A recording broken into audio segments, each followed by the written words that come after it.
Hi, with Julie on the brown note and a review of Lonnie Holley and his album Oh Me Oh My. He seems to have done about 5 or 6 albums, but this is the most prominent one. He has one of the most impressive opening paragraphs on Wikipedia. He just listen to this. He was born the 7th of 27 children during the Jim Crow era and claims to have been traded for a bottle of whiskey when he was 4. He's in his 70s and he didn't start making music until that was released until he was in his 60s, and he has a very long, obviously life, but connection from his relatives and from people he's known that go back into slavery. And he's most known as an artist, an art educator, best known for assemblages and immersive environments of found materials. And later in life, he's taken to releasing albums. And this is not in any way an off-putting album to listen to. It is really easy to get into. It's not obtuse or art house or oppressive or too dark or anything. It's actually really easy to listen to.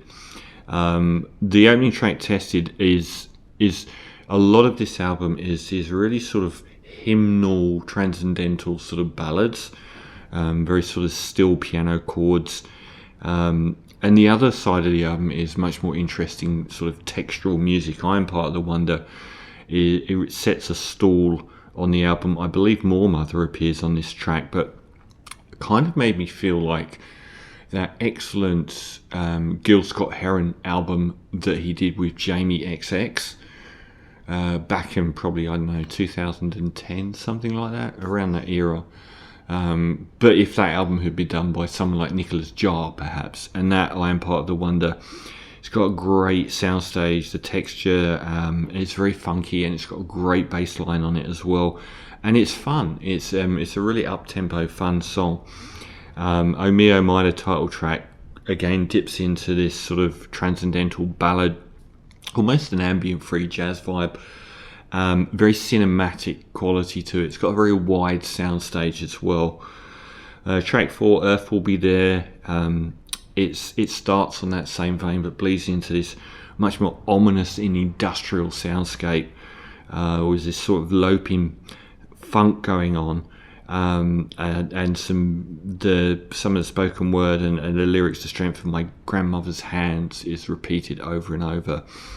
And the first real mention of slavery, which occupies the what I really like about the mentions of slavery is he goes from that Earth Will Be There track talking about historic slavery from the era of slavery, but the next one, Mount Meg's, the centerpiece of the album, is about the semi-correctional juvenile facility that he went to in Alabama up until the 1960s. A lot of it's spoken word, and they were black kids sent to this reform home, rife with abuse, sexual abuse, physical abuse, and forced to pick cotton all day long. I love the way that he's threaded slavery from the 1800s all the way through to the 1960s, where these kids were forced to work in the fields picking cotton. Great track, great guitar work on it, and the embellishments of it really rises in the intensity. Michael Stipe from REM appears.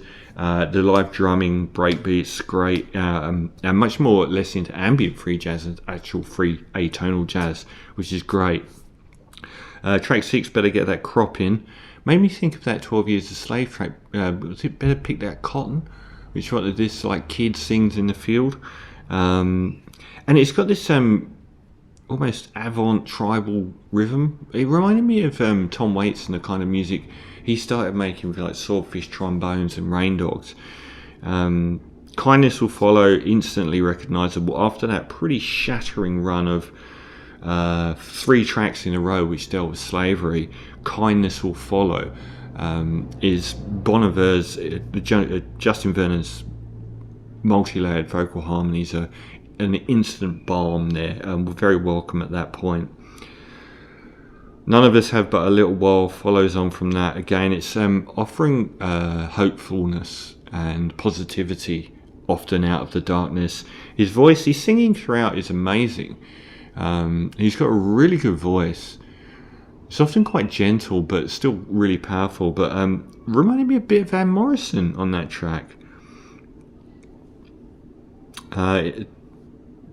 Future Children at the end is has some embellishments over a course of like a minute, which is electronic.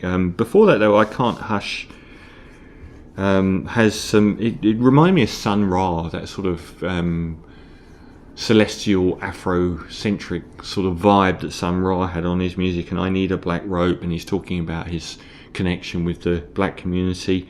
It's a really good album. And it's really easy to get into, and you should definitely listen to it. I think if I've got any qualms about it, it can get a bit drifty.